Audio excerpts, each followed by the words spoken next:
साथियों, मैं सभी का आर्य स्टडी पॉइंट पर जो है बहुत बहुत स्वागत और जो है अभिनंदन करता हूं। प्यारे साथियों और प्रिय विद्यार्थियों, हम जो बात करने वाले हैं आज हम जो देखेंगे ये मुख्य रूप से जो है गांधी जी का भारत में आगमन और जो है असहयोग आंदोलन के संदर्भ में बात करेंगे। जैसा आप सभी जानते हैं कि भारत में 3 बड़े राष्ट्रीय आंदोलन होते हैं और 3 बड़े राष्ट्रीय आंदोलनों का ब्रिटिश शासन के खिलाफ जो नेतृत्व किया गया था वो महात्मा गांधी जी के द्वारा किया जाता है। देखिए 1920 में गांधी जी के द्वारा असहयोग आंदोलन प्रारंभ किया गया और 1930 में जो है सविनय अवज्ञा आंदोलन और 1942 में गांधी जी के द्वारा जो है भारत छोड़ो आंदोलन का नेतृत्व किया जाता है, जिसमें गांधी जी ने करो और मरो का जो है नारा दिया।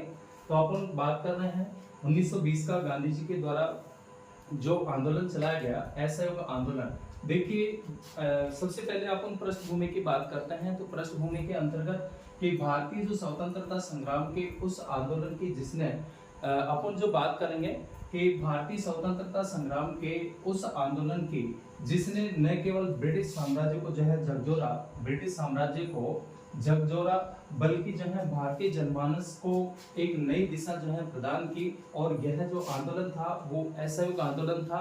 जरा सोचिए कि वो वक्त जब पूरे देश में रोष और असंतोष का माहौल था ब्रिटिश हुकूमत के खिलाफ और अंग्रेजी हुकूमत की दमनकारी जो नीतियां थी, दूसरी तरफ जलियांवाला बाग जैसे हादसे से, हत्याकांड से लोगों के दिलों में गुस्सा जो था वो संघर्ष पर था। और इसका जो रास्ता क्या हो सकता था, इसी समय जो है एक ऐसा नेता उभरा जिसने जो है कहा कि हिंसा नहीं अहिंसा से लड़ाई होगी, कि हिंसा से नहीं बल्कि जो है अहिंसा के माध्यम से जो है लड़ाई की जा सकती है, ब्रिटिश हुकूमत को भारत से बाहर किया जा सकता है।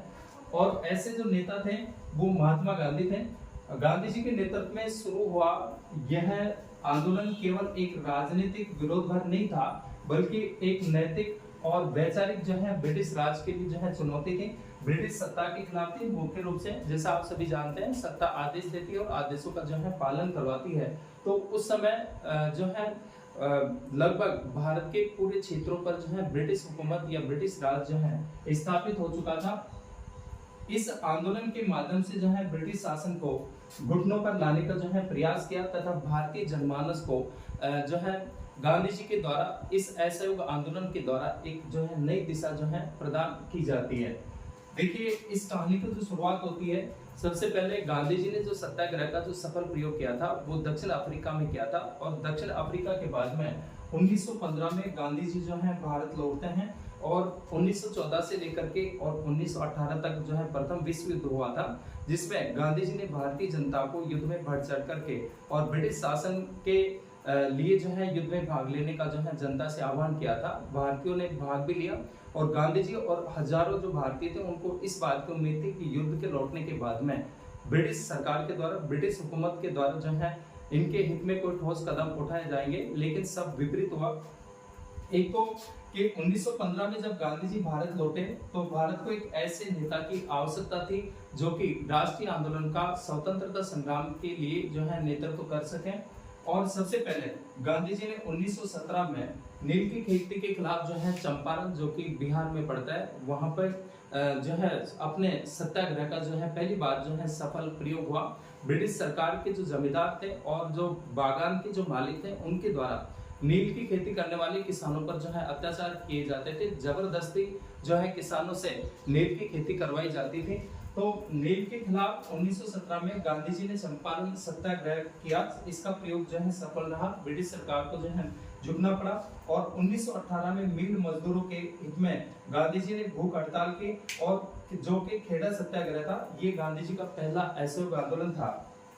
अत्याचार के खिलाफ गांधी जी ने कहा कि अत्याचार के खिलाफ जो है आवाज उठाई जा सकती है, अहिंसा के माध्यम से लड़ा जा सकता है। और दो घटनाएं एक ऐसी घटित हुई जिसने गांधी जी को और हजारों भारतीयों की आत्मा को जो है झकझोर दिया।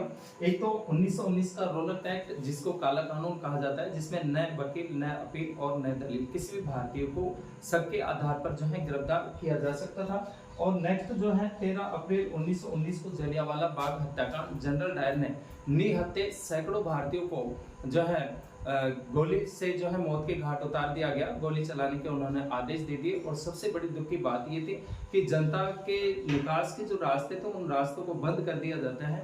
तो ये जलियांवाला बाग हत्याकांड जो है विभत्स घटना थी।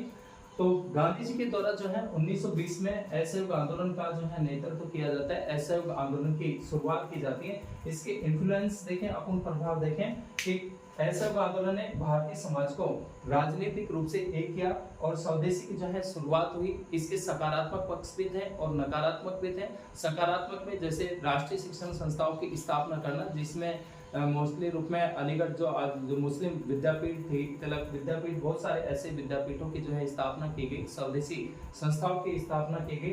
स्वदेशी की शुरुआत होती है। पिछड़े और जो वंचित जो वर्ग थे उनको एक मंच मिलता है। स्वदेशी शिक्षण संस्थाओं की स्थापना होती है। ब्रिटिश शासन व्यवस्था कमजोर हुई और भारतीय जनता को स्वतंत्रता के प्रति जो है इस आंदोलन ने क्या किया, जागरूक किया। भारतीय जनता में निर्भीकता का संचार किया कि जो है अंग्रेजों से लड़ा जा सकता है और अपने हितों के लिए जो है विरोध करना चाहिए। इसके अलावा इस आंदोलन का जो एंड होता है कि 5 फरवरी 1922 को जो है उत्तर प्रदेश के चौराचौरी नामक स्थान पर भीड़ ने जो आंदोलनकारी थे उन्होंने पुलिस चौकी को आग के हवाले कर दिया, जिसमें लगभग 25 पुलिस कर्मियों की जलकर के मौत हो जाती है। गांधी जी अहिंसा के पुजारी थे, हिंसा के इस रूप को सहन नहीं कर पाए और उन्होंने 11 फरवरी 1922 को अनेक नेताओं के मना करने के बावजूद भी आंदोलन को स्थगित करने की क्या कर दी, घोषणा कर दी, जिसकी तीखी प्रतिक्रियाएं भी हुई। तो गांधी जी को इस आंदोलन के बाद में चाहे गिरफ्तार कर लिया जाता है और गांधी जी को 2 वर्ष की जो है जेल होती है। जानकारी अच्छी लगी हो तो लाइक, सब्सक्राइब और शेयर अवश्य करें। मिलते हैं और महत्वपूर्ण जानकारियों के साथ। तब तक सभी साथियों और विद्यार्थियों का बहुत बहुत धन्यवाद।